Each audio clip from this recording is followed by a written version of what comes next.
Conservatives have been trying really hard to blame trans people for the death of Charlie Kirk. They wasted no time in trying to pin it on us, and they're still doing that. They are now claiming that Tyler Robinson's roommate is actually transgender, which is not confirmed, and that they were romantic partners, which is also not confirmed. What we do know is that this person has been fully cooperative with the FBI and voluntarily helping with their investigation. But even before that, it was falsely reported that the ammo was engraved with transgender ideology. That was actually memes and anti-fascist slogans. Nothing even remotely trans-related.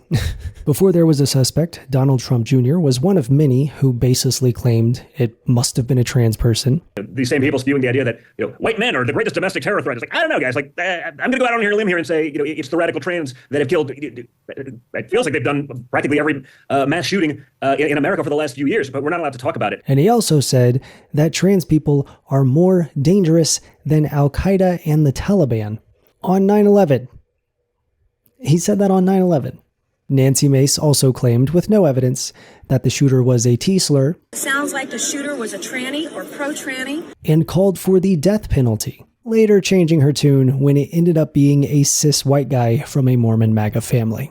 And it took literally zero time to see the real-world consequences of this kind of dangerous anti-trans rhetoric. The day of the shooting, right-wing Twitter had already decided to blame this random trans woman in Seattle named Michaela. She was falsely accused and harassed for days. Her Twitter account was suspended, and she had to make an official statement saying she had nothing to do with what happened. And the accusation was based on nothing. A deleted account of a user named Omar tweeted, "Charlie Kirk is coming to my college tomorrow. I really hope someone evaporates him." Literally, let's just say something big will happen tomorrow. The Twitter detectives claimed that this was secretly Michaela, and they believed that because Omar had previously retweeted one of Michaela's tweets. A joke she posted about Dr. Pepper that had thousands of likes and retweets. Omar was one of them.